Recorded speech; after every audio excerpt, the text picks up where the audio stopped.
Yo guys, Balls Up, back in with another video. This is my WWE Off the Mic. I think it's episode 19. Obviously, for if you didn't see my Raw review, but you saw my previous videos, you would have known that I've had basically a month off due to my camera being broke, and it was supposed to take like about a week, but it just dragged on to the point where I had to get a new camera. So I mentioned all that in my Raw review. So obviously I haven't done it off the mic in a long time, but back now to do that, and I think it's episode 19. It's been a long time, but yeah, there's some really interesting stuff to talk about that's been in the news and rumours recently.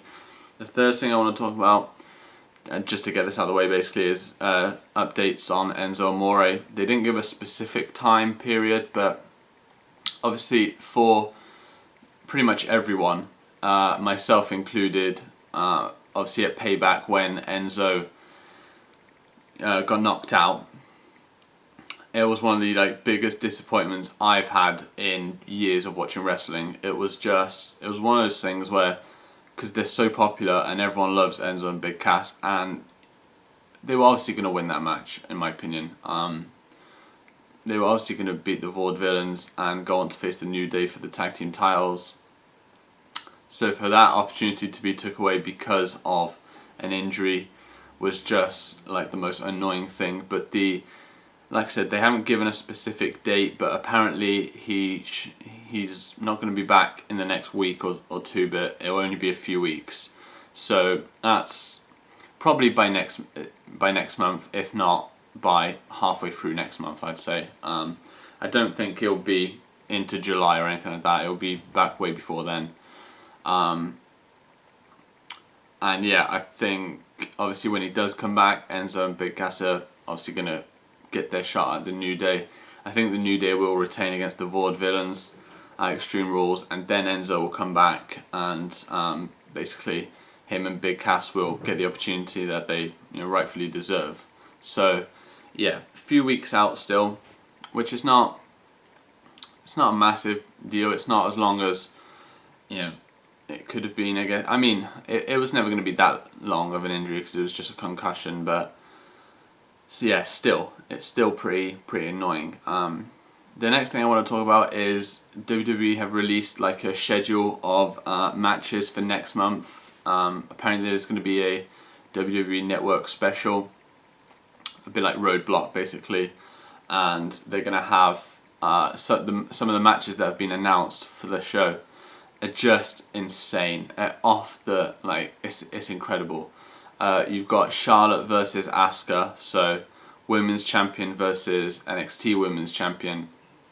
Charlotte versus Asuka will be literally insane. That'll be an amazing match, as long as there's no Ric Flair. And Brock Lesnar versus Kevin Owens. They talked about that for WrestleMania 32. Obviously, that wasn't going to happen in my opinion, and it didn't come through. But because I think it was probably too early for Kevin Owens as well. But him and Paul Heyman have the ability on the mic just be insane, because Kevin Owens, when you see him on Raw, he's just hilarious.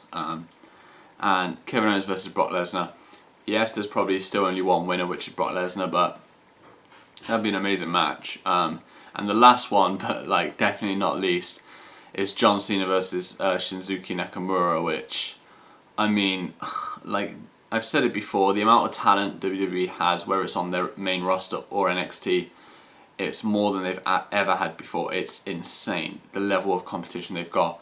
And to have Nakamura, obviously, who's probably going to be the number one contender soon for the NXT title, versus John Cena, who's been the guy for 15 years, it's just going to be an insane match. And then there's all the other big names who are scheduled to be there, so that could be literally an amazing event. And the last thing I want to talk about for this episode is the amount of releases that WWE are going to be. I think they're going to be releasing some more superstars on the 27th of May. So obviously with Wade Barrett leaving recently, and then Damien Sandow, leaving was really annoying to me, because I was pretty much in the same boat as everyone else.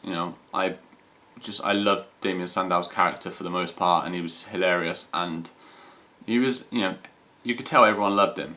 And for WWE to have wasted a talent like that is pretty annoying. I really like Damien Sandow. I wasn't bothered by Wade Barrett leaving whatsoever, but Damien Sandow pretty much did piss me off a little bit. But there's apparently going to be some more releases soon. Probably just people like, if I had to guess, people maybe from like the Social Outcast, that type of like tier of WWE talent.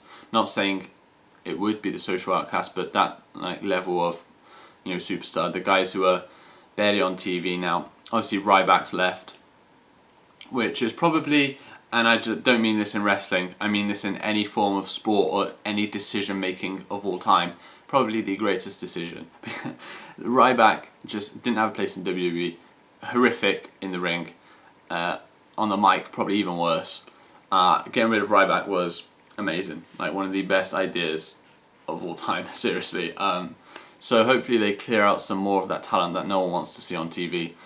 Especially with Vince apparently wanting loads more of NXT guys to come up to the main roster, who are obviously so much better than a lot of the guys on the main roster.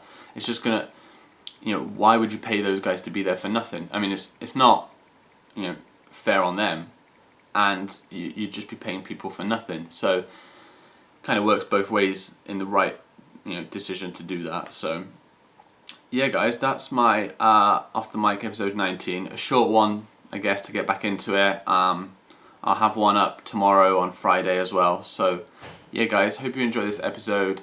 Leave a comment, share, like the video, and subscribe to the channel. I really appreciate it, guys. So yeah, hope you all enjoy it, and see you soon, guys. Bye.